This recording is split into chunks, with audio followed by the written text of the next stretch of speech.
My parents got divorced when I was 5. My mom drank a lot, so I remember spending a lot of times in the local bars down the street. So I remember growing up feeling very alone. I had my first abortion at 16, and I was in a long-term relationship. We broke up, and things got really hard. I started drinking a lot. I tried to shove it down, and I think it was just manifesting itself through other things. The anger I had, and the regret, and the shame through drinking, and being ridiculous and promiscuous. I got pregnant again, but this time I didn't know who it was with. After that, I needed to get out. I needed to escape this life that I had created. I think a couple years after that is when I met Gene.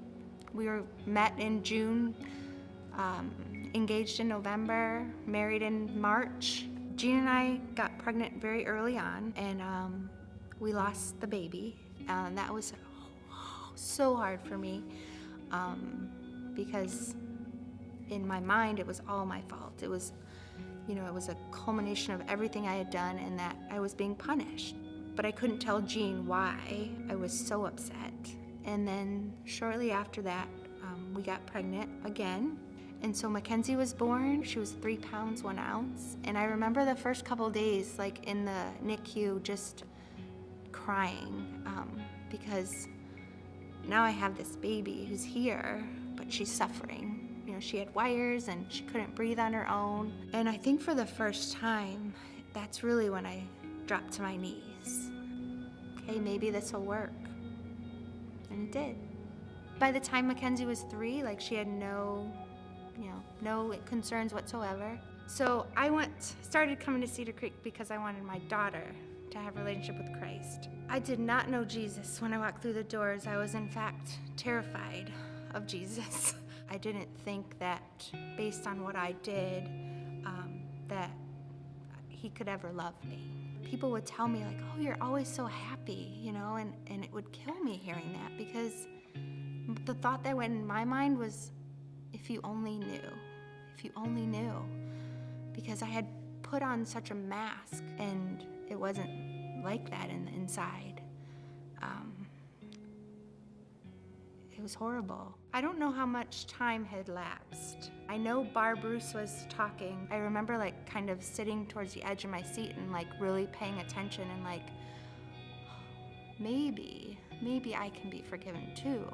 Finally, for the first time, she was speaking to me. So that's the day I raised my hand for the first time and decided to give my life to Christ. But I was wondering why I was not able to experience what joy people had after, giving their life to Christ. I realized what it was, and it was keeping my secret for so long and keeping it hidden. I feel like by doing that, it just kept this wall up that needed to come down. It had been about 20 years that I was just in this dark place and keeping it a secret. So I think things started to turn around for me when I started attending Celebrate Recovery. The first time I sat in group, sat with 10 women in a circle, and I just kept passing. I would pass, I wouldn't share anything. After a couple months, for the first time, I said, when I was 16, I had my first abortion. And I think after that, God was placing things in my life to bring true healing from that. I went to an abortion recovery weekend at the Pregnancy Center of Toledo. Prior to going, I shared with Gene about, that I had had an abortion when I was 16. And at the retreat, I believed for the first time that I truly was forgiven. Just being able to, for the first time, look at my children, not as what I've done, but as my children, celebrating them and not thinking about them and feeling sadness, but more of feeling joy that I will get to see them again one day. That was a huge point for me. I remember coming home from that weekend though and knowing that I had to tell Gene my whole story. that, I had told him a little bit, but that it was time. And I remember sitting in the living room and just scared, so scared. It was all about fear and not being loved anymore by my husband. And once he knew the truth, he was gonna leave me. Like, I had this whole story made up that of what was gonna happen, but that's not what happened. It was very freeing. Yeah, it's nice not to have that mask on anymore.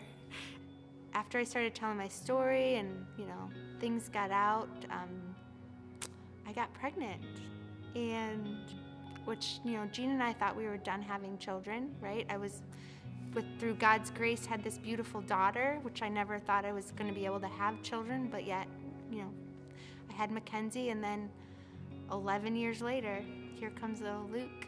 He's just wonderful, and I after coming to Christ and looking at Mackenzie, and now Luke, like, all you see is just God's grace. So I've kept this secret for a very long time, and my goal was to just keep it hidden and not let anyone know. But what I didn't realize was the freedom that came from letting it go. Allowing that secret to be revealed, not just to Christ, but to other people.